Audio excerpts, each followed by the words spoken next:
posted a video on calories this morning and how a lot of times people think that when they're tracking their food intake that they should magically be losing weight. And somebody said intermittent fasting is the answer. Where do you guys get this stuff? I'm just curious, like where does it say intermittent fasting is the answer or low carb is the answer? And don't get me wrong, if those things work for you and you can do them for the rest of your life, great.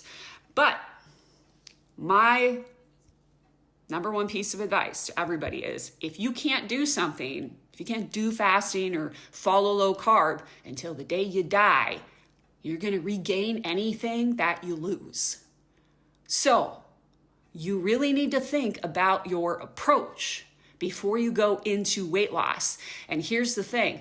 Are you creating a forever lifestyle or are you just dieting and thinking like, I'm going to do this short term? Many clients I've worked with in my 11 years of helping midlife women lose fat sustainably have done fasting and they weren't losing any weight, or they've done low carb and they weren't losing weight. Some of them were even gaining weight. You know why? Because they had emotional eating patterns. They were depriving and restricting too much. They had a bad relationship with food. They had a lot of guilt and shame around food and emotional eating patterns. And fasting and low carb don't fix those things. You actually have to fix that before you can actually lose weight and diet and be in a calorie deficit, because a calorie deficit doesn't fix those things either.